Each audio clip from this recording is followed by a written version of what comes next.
Our next presenter is Dr. Latrice Babin, currently the Interim Director of Harris County Pollution Control Services. Dr. Babin obtained her Ph.D. in Environmental Toxicology in 2008, and she has been with Harris County for 24 years, where she started as a field investigator. She's been a laboratory chemist, water quality permit specialist, then environmental toxicologist, and now a deputy director, and now interim director of the department. Dr. Babin?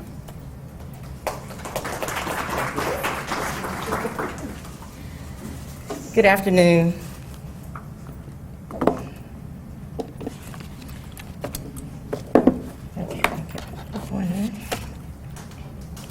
So I'm going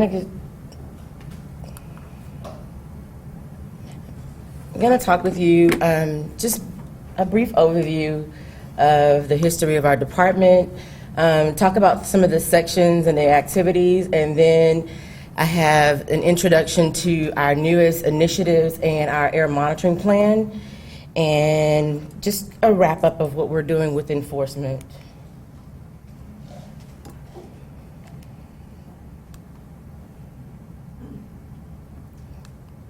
So Harris County Pollution Control is the current name of our department, but we started off in 1953 as the Health Department Stream and Air Pollution Control Section. At that time, in the 1950s, there were no pollution rules that really mandated regulations like they are now.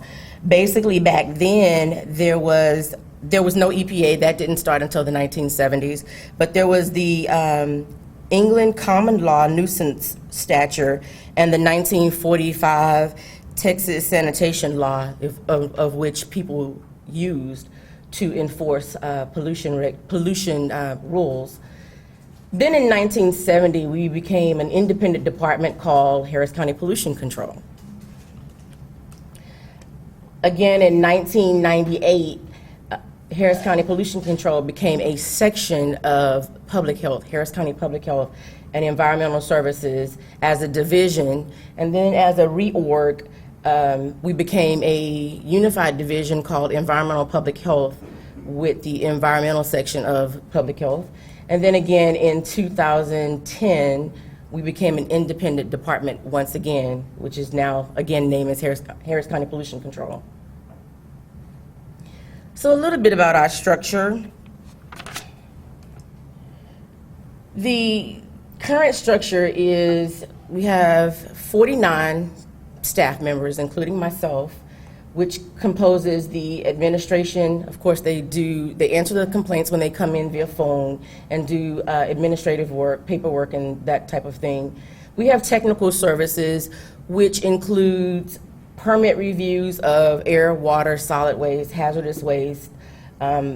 We also make comments from that section on legislative proposals,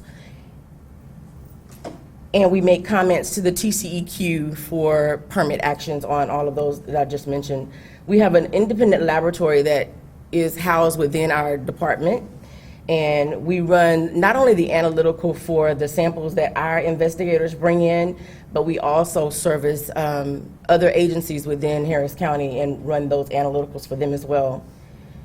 We have an emergency response team. There are 4 members of that team they are responsible for emergencies that happen all over Harris County, be it an ITC type incident or be it a spill into a flood control ditch. They respond on those issues. Then we have our field section, which composes our investigators. They handle complaints on air, water, solid waste, and they do not just complaints, but they also do routine inspections. So they go to municipal wastewater treatment facilities, they go to the industrial facilities and conduct those investigations. Then we have our stormwater team that is responsible for the upholding of the Harris County stormwater permit. They do wet weather, dry weather screening, and then our compliance section, who is responsible for the issuance of the department's violation notices, and they move forward those enforcement actions with the through the assistance of the Harris County Attorney's Office and the District Attorney's Office.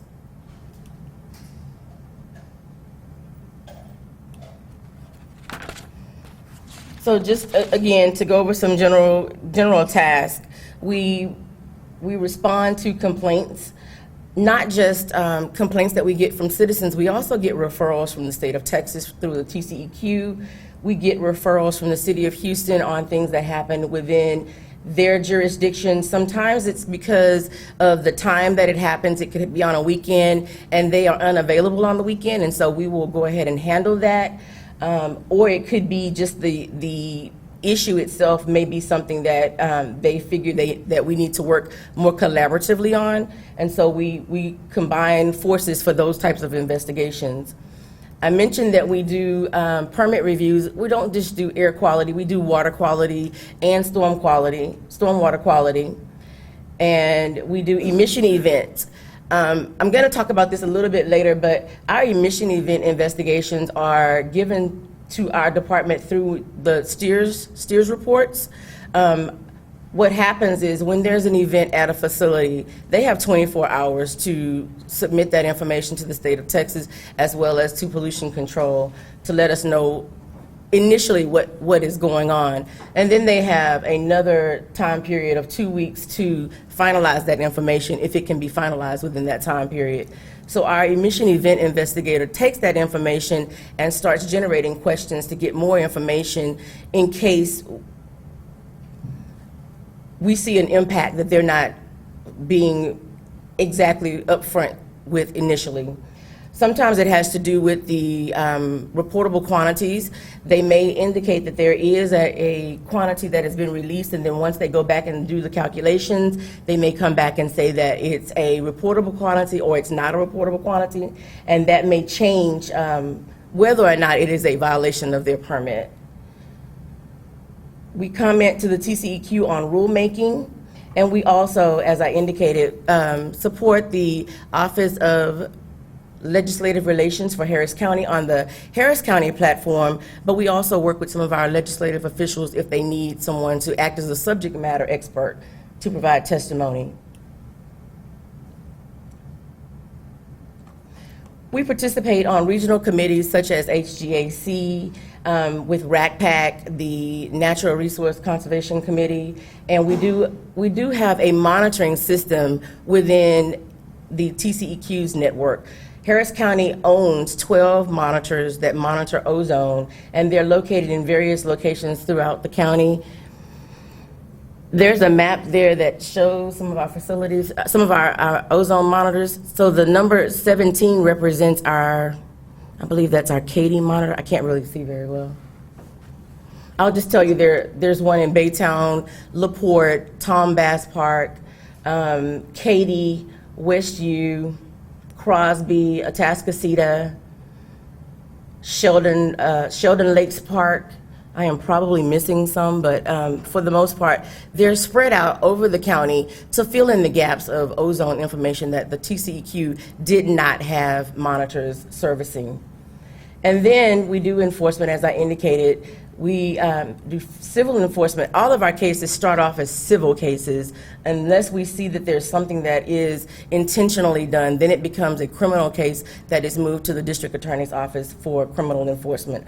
Otherwise, it goes through, if it needs enforcement, it goes through the county attorney's office for civil enforcement.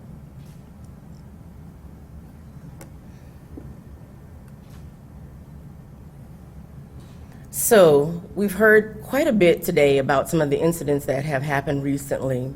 Here's a list of some of the incidents that have happened since March of this year. It's quite an extensive list, actually, for it being just this year. Of course, the Exxon event that happened on March 16th was pretty much overshadowed by the ITC incident that happened the next day. So some people don't even recognize that there was an event at Exxon on the 16th. It was not a very long-lived fire, but it did happen. It was extinguished within, I believe it was about 5 hours. There was an impact to the environment that was noticed, and recorded, and we did do some investigation on that. However, like I said, the ITC event that happened the very next day pretty much overshadowed anything that happened at that Exxon fire. And then a week into the ITC event, of course, we remember that there was a Chemco explosion. And then also, not on this list, there was also, the same day of the Chemco explosion, another warehouse fire that happened on the west side of town.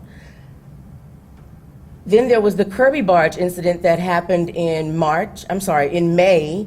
And then, of course, there was a more recent explosion at Exxon in July. Then we had the Channel barge incident that happened during the Imelda flood. And then, of course, there was the ITC spill that happened just last week. So, as a result of the ITC fire, there was some movement that Harris County officials felt was needed, and they were very progressive in looking forward. They had a pencil report that was done to look at some of the actions of responding agencies, be it that it was Fire Marshal's Office, Office of Emergency Management, Pollution Control, and also, there was one other. I just lost the other entity, I'm sorry. But because of that, we were allotted a chance to do an introspection of how we responded. And they looked at it very hard, and there were some things that did not feel very good, especially for my department. They identified the atrophy of our department over the years because of lack of funding and some of the lack of modernized technical equipment to allow us to do some more advanced monitoring. And so as a result of that, Harris County progressively voted by Commissioner's Court to award pollution control $5.9 million to move forward. We are looking at, over the next 24 months, employing 29 additional staff. Now, I think I just mentioned our staff that we have now is 49. So to get 29 additional staff members over the course of 24 months, that increases our staff capacity by 62%. That's monumental. I've never heard of a department being increased that large, but it's because we actually need those people to do several jobs. Communications, we need those people to perform more investigations and to be able to respond, as Mr. Cantu indicated, that some of the response, it's not that our investigators did not feel that it was necessary to respond to the nuisance, it was the lack of staff to actually get out there in a timely manner. So this will assist in those types of issues as well. It will also increase our monitoring equipment availability so that we can not only have a more advanced technological state of equipment, but that we could also put out monitors in a fixed setting so that we can have a better idea of ambiently what the residents of Harris County are being exposed to, not just during events. And then we are looking to purchase a mobile monitoring vehicle so that we can do monitoring for what I'm calling blue sky days. So like today, this is a day where there is no known event and the skies are blue, operations are going as usual, but there is, of course, an exposure that communities are being exposed to, even if it's just a constant low level, and we need to know what that is because right now we don't. And so being able to utilize some monitoring equipment in a fixed nature that's out there, and then also taking the mobile monitoring unit and going to some of the areas of the community and sitting and riding around and getting an idea of what the exposure is will give us a better idea of what background and baseline is for our communities. And then the money also, as I indicated, provides assets to augment our current daily capabilities. What you see in this photo here is one of the units that we're looking at. It will not just provide us with air monitoring, it will also allow us to utilize a bag, like to collect samples in a bag to collect soil samples so that we know if soil is contaminated, we can capture volatiles from the soil with this unit. Also, the probe can be utilized to place it in water and get a quick and dirty kind of idea of what's in the water. This money does not just state for air quality, it's for air, water, and soil. We are basically looking at air first because, of course, we all breathe continuously, and without healthy air to breathe, you may stop breathing, and that's a problem. If you start having respiratory issues, that's a problem. You can stay away from the water for a little bit. You can drink bottled water if you have to, but you can't stop breathing. And likewise with soil, you may have to have an area that's contaminated that you're staying away from, but you do want to be able to enjoy your outside environment. You do want to be able to plant gardens and not be concerned about what's in your soil. So we're taking a very pragmatic approach at looking at these in sections, because it is a monumental task at looking at this, but we're going to tackle it one bite at a time. This slide is not to scare you, it's to inform you. This slide was taken from the PENTA report actually, but it actually is tier two data. And what it shows is Harris County has a huge amount of facilities that have hazardous materials or have chemical materials. It's not just the industrial corridor that people think of that's along the channel. It's not just big industry. These facilities represent any company that has ammonia products. It could be a pool supply store. It could be your neighborhood municipal wastewater treatment facility that has chlorine tanks. Anything that has something that has to be registered in the tier 2 is on this slide. And so you can see it's all over. No one can escape the hazard if one presents itself. Now this slide here shows that there are some that are deemed what we're going to call extremely hazardous materials, and those are represented by the red dots. The blue dots represent those facilities that are considered non-extremely hazardous, but again, they're all over Harris County.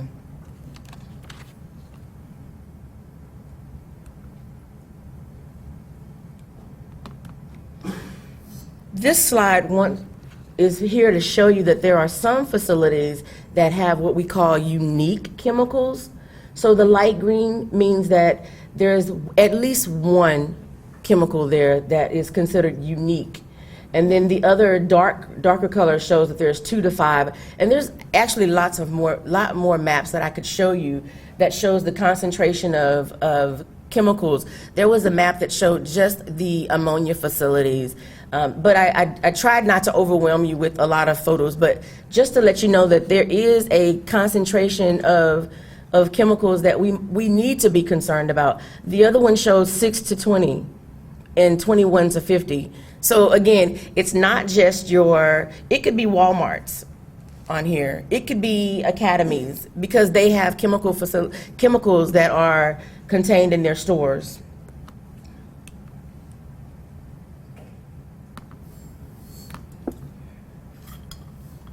Pardon me.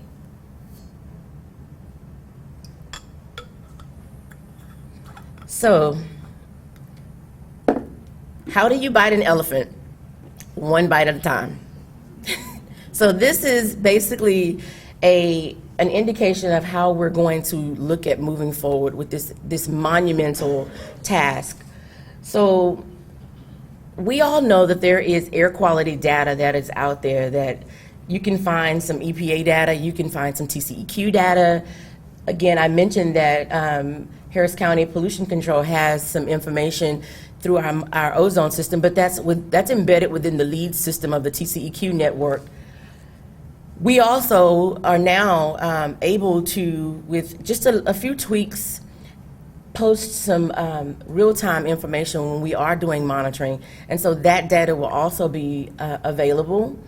You have citizen science data that's out there. You have academia that's collecting data. So who knows how to collect all of this information and look at it when you're interested in what's going on in your neighborhood? It's pretty confusing. So one thing that we would like to do is take all of that air quality information and locate it into one centralized repository so that you can go to one stop and look at the data and understand what you are being exposed to in your neighborhoods or where you work or where you worship or where your children go to school. The task in doing that is making all of these entities comfortable with collaborating in this effort. Also in identifying what information is reliable information and vetted information versus information that's not vetted. So that's one of the charges in doing that centralized repository. Secondly, we want to identify the prevailing toxins that are located in our county at different facilities, and we want to establish health information along with the health department. We want to be able to identify when there are levels of activation that might be needed. When does a community need to determine that a shelter in place needs to happen? When does a community need to understand that they may experience some physical issues? They may experience some respiratory issues. And then we also want to make sure that our stakeholders are engaged in this process. We do not want to utilize this information and tell the community what we're going to do for them. We want to talk with our stakeholders, and we want to work together so that we can do things together. Again, I mentioned enhanced monitoring. The enhanced monitoring will happen on blue sky days like today. And then on emergency events, we'll be able to have a better idea of when this event started, what those levels reached, and then when it starts tailing off, what those levels go back down to so that we understand when we're back to a baseline. And then most importantly is education. We want to educate our stakeholders, we want to educate our communities, we want to educate our public officials, and we want to provide a public relations component so that not only do we have this information, but everybody knows how to get to it and how to utilize it and how to make decisions that will impact their family and be beneficial for their families. I'm sorry, remember when I mentioned the PINSA report and those 4 entities? It just came to me. The other entity that I did not mention was public health.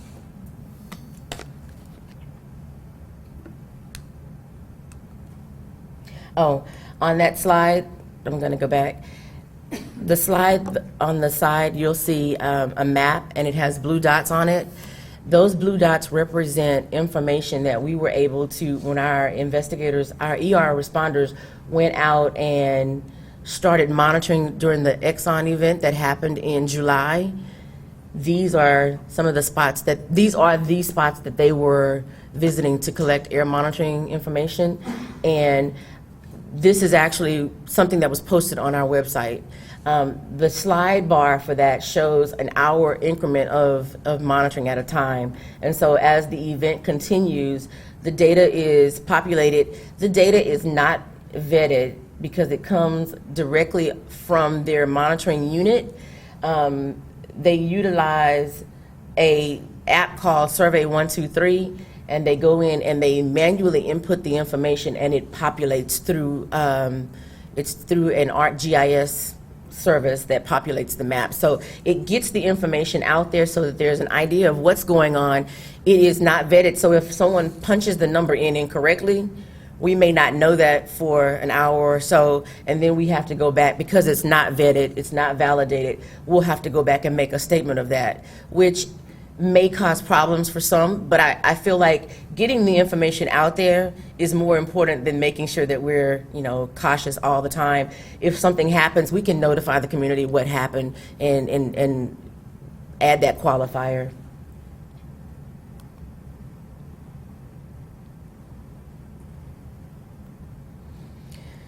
So some new initiatives that we're looking at within our department. We're still going to continue to review permits. However, we are doing a slightly different turn on that. we're adding the modicum of going out more frequently and looking at some of the facilities on site. So not just doing the permit reviews in the office, but because we're adding an additional person to help review these permits, we have the ability to more closely look at the paperwork and then go out and do inspections at the facility. We are increasing the frequency of our facility paperwork that will help us identify waste deposition. And now we're starting to do Title V reviews. Title V, I'll be honest with you, they're huge documents and they're very complex. We have completed one. It was the Valero, actually, the Valero Title V that we just completed making comments on. We are about to complete another. The entire document, I will say, the entire document approach is rather huge because this is a very large document, but we're looking at different components of this document. One thing that we're also looking at doing is as another initiative as a result of the Title V reviews is starting a tank inspection. So when Hurricane Harvey happened, there were 13 tanks that were impacted because of floating roofs. We don't really know exactly why they were impacted and the others were not. We did seek to send information out to request that information from the facilities. We didn't really get a very good response from that. Some of them said they're not going to do anything any differently. Some of them said there are some things that they're looking at. Whether they've done that or not, I'm really not sure. But the best practices, there has to be something out there that is considered a best practice because all of the floating roofs did not have issues. And that's what we want to look at and start an initiative in looking at those floating roofs and the fixed roof tanks as well. Looking at the fugitive emissions from those tanks and then conducting what is called seal gap inspections. Another initiative that we're looking at, Mr. Cantu talked about the concrete batch facilities. Well, concrete batch facilities, they are plentiful within certain neighborhoods and they do cause nuisances of dust.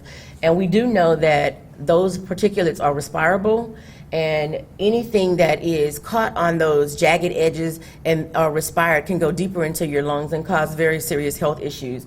And so we want to begin an initiative pilot project to look more closely at some of those facilities and to better look at their compliance profile to see if there's anything that we could get suggested as injunctive relief to do something different about the way that they're conducting activities.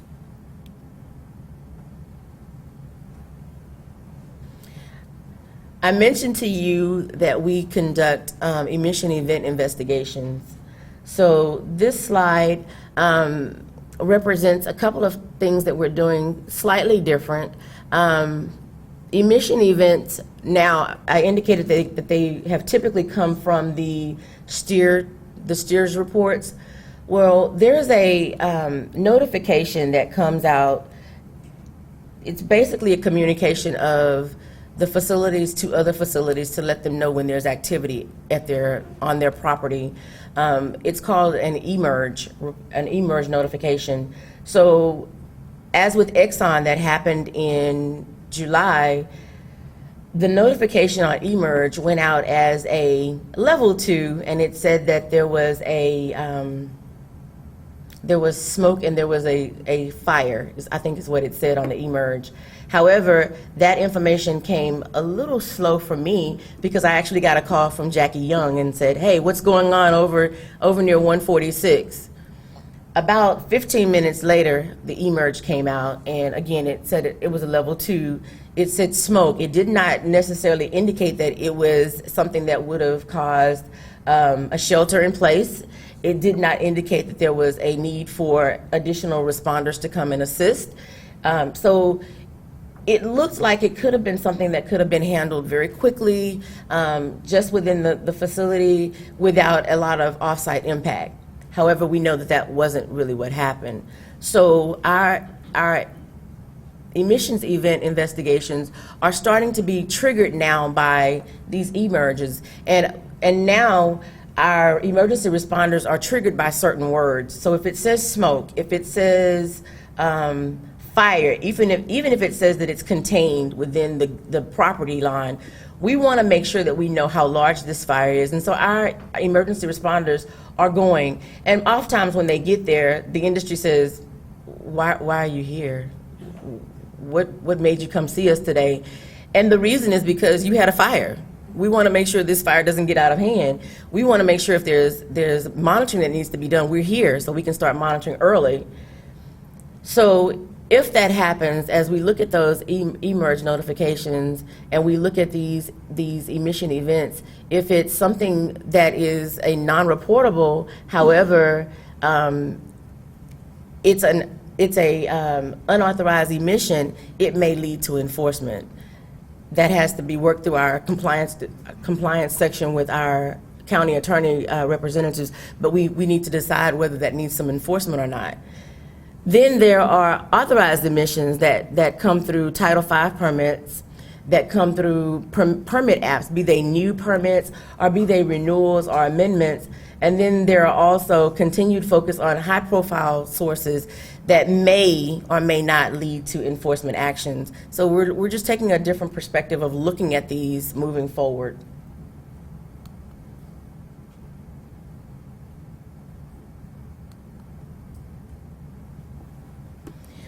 So I've been talking about enforcement, but we've also looked at how we proceed a little differently with our enforcement cases. So we don't just decide that a facility, be it a small facility that has had one incident, we don't necessarily decide that one incident needs to go, depending on how egregious it is. If they're repetitive and it's a small facility, we may decide that, we need to have them come in and let's talk about what the causation is. Is this something that we need to find out best practices that you could be following that may not lead to a violation notice being issued? Is this something that you need to get some assistance through the Small Business Association, through the TCEQ to help you with? Are you permitted? Are you unpermitted? Are you going through the process of getting a permit? Exactly what is the status of this facility, and how can we look at this from a betterment of compliance and betterment of the environment? We are now also beginning to have monthly meetings where we sit down with the county attorney's office representatives and the district attorney's office representatives, and we're looking at some of those violation notices that have been issued, and maybe there's something we didn't really get a understanding of what's going on. Maybe the permit is not being moved. Maybe they sought out a permit for a small facility, but they haven't really gone through the whole process. So we're just trying to determine where they need to go for enforcement. And then we have the ability to discuss with the county attorneys injunctive relief and civil penalties. Now, we do recognize that the Texas Commission on Environmental Quality has taken some of those cases, and we don't have the ability to get penalties. But if we can get injunctive relief and change some of the things that are happening at the facility to improve environmental quality, that's fine as well. And then some may result in criminal charges. And now we are also looking at some of those issues that we may not be able to get penalties from, but we might want to go through the process of a citizen suit.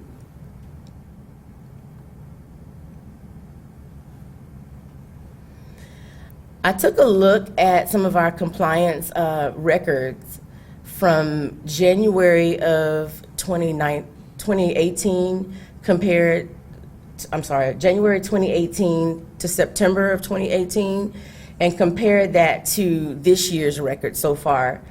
And if you look, the violation notices that have come out, we get about 1,500 air complaints per year. And of those, a lot of them are resolved with just a violation notice.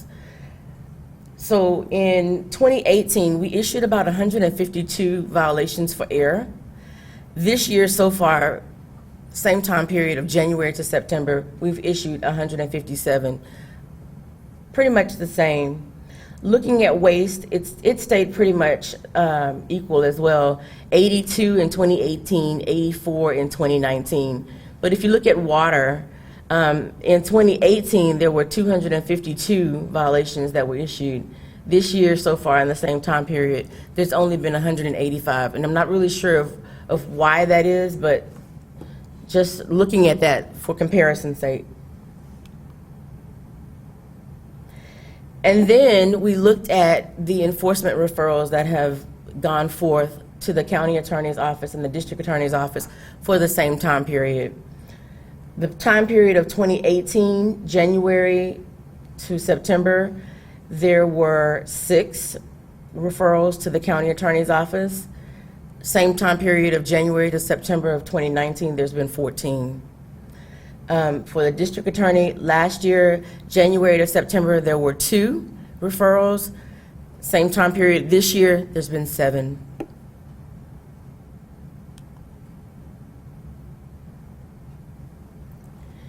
So before I get to questions, I just wanted to reiterate, yes, we are looking at at air quality first, but we will be doing the same kind of database collection and investigative movement on water, as well as looking at soil contamination moving forward. That's the end of my presentation. Are there any questions? Sure. In the previous slide, you had a map where you showed all 17 ozone monitors.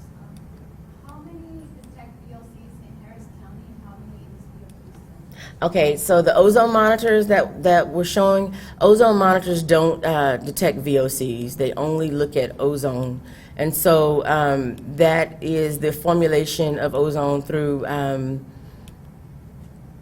sun and the stale winds and NOx and SOx and that type of thing. And that's what it detects with the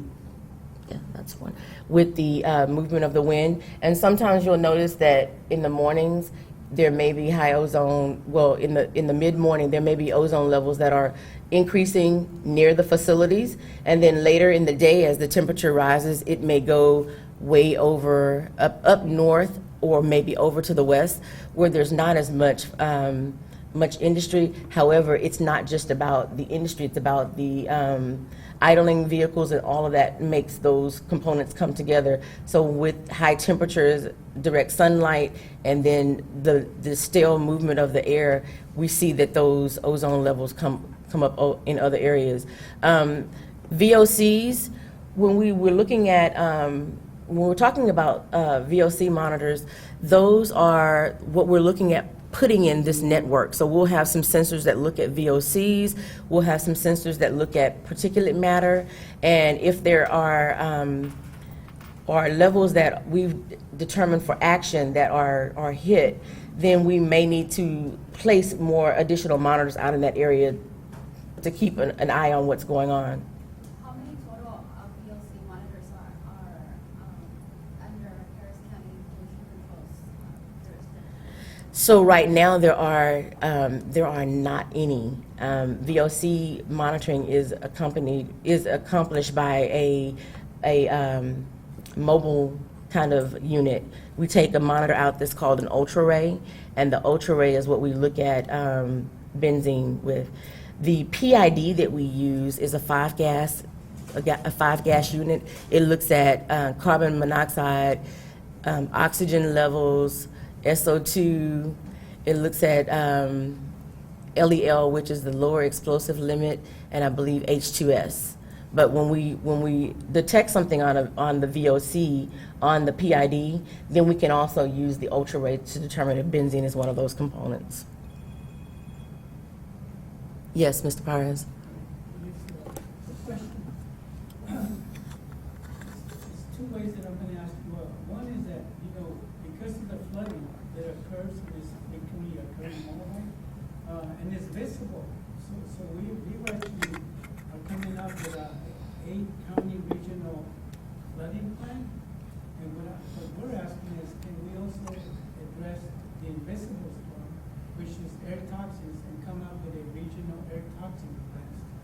And I think the first one that was really pushing for a regional air toxic plan was Mayor White.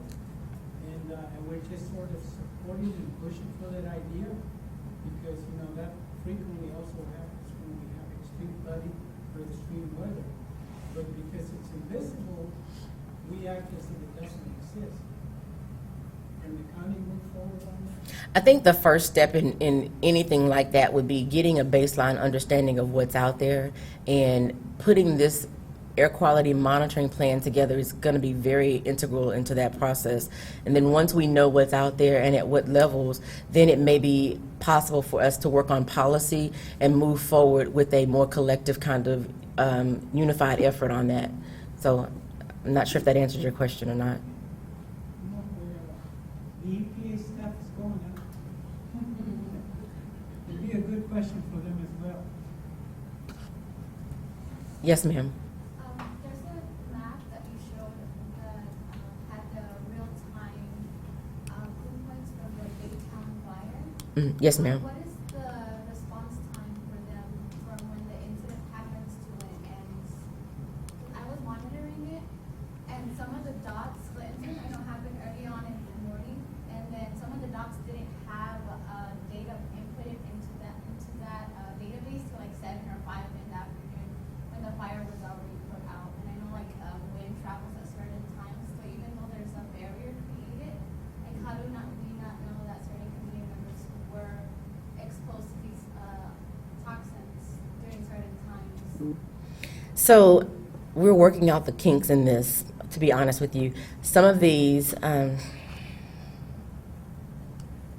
nope, ooh, help. Oh, whew, sorry. Some of these dots, the ones that are more west, they are more than likely not associated with the Exxon fire. When this map was put together, the gentleman that was working on the map was on vacation, and we had to pull the map up very quickly. And these points were left over from I believe that may have been from the, no, not the ITC fire. Those dots are from the demolition of the building in Pasadena, the bank building that was demolished. We actually did some monitoring that Sunday on where those particulates might have gone, or what came out of that demolition. And so those dots, if I'm not mistaken, are associated with that. They should not even be on this map. The ones that are of interest for the Exxon fire are the ones to the east. I know this is the Exxon facility, and this is like the parameters that I was observing primarily. But like everything around here shows like 5 to 7 p.m. entries.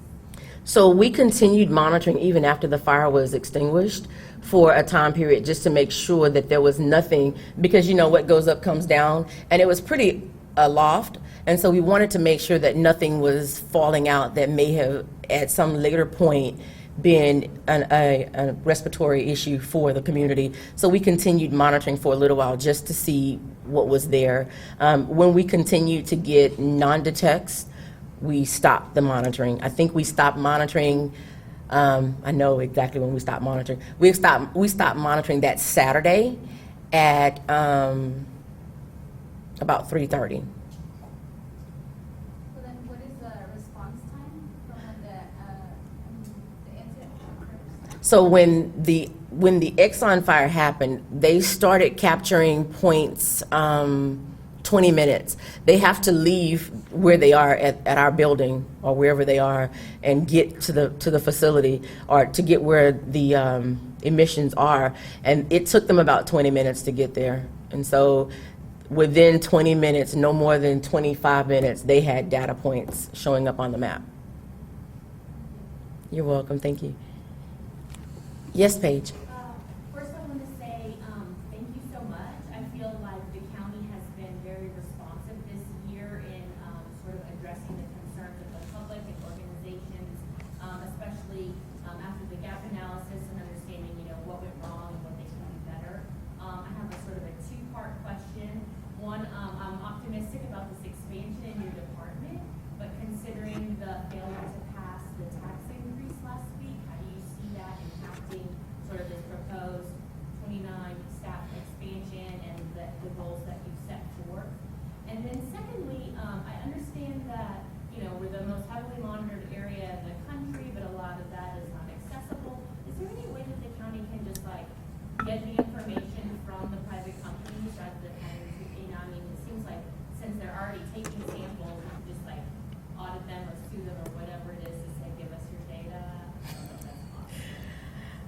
That's a great idea, but I don't know if that works. So the first question, I'm not sure. I don't know if what happened in court this week is going to impact what we're, to my understanding, and I could be wrong, but to my understanding, it won't, but I don't know that for sure. I'm hoping that it doesn't, because I have huge plans and I need that money to move forward with the plans, and so I hope that it doesn't. The second part of your question, yes, we do know that industry does monitoring. You're right, we don't have access to that. One thing that we would like to move forward in conversation is to get industry. Industry actually had they had ECMA at the table when we had we had 6 stakeholder meetings in August to kind of frame some of the discussion on this, and they actually did have a representative at the table. He could not speak for all of industry, but personally he was very agreeable that this needs to happen, and hopefully that goes back to those meetings and it gets discussed, and hopefully they will decide to participate. I don't know. We'll see. We're going to push for it. I'm not going to say that we're not. We're going to push for it, definitely, but I can't tell you what's going to happen. Any other questions? Yes, ma'am. The state implementation plan for the state of Texas is coming up in 2021, and Harris County is part of the 8-county non-attainment area. Is there benchmark dates for when you're trying to make sure that implementation is in place before the attainment deadline? I am really not the person to answer that question. I wish I had that answer for you. Why don't you give me your card and I'll get back with you with the answer for that. Anybody else? Okay, well, thank you so much for listening.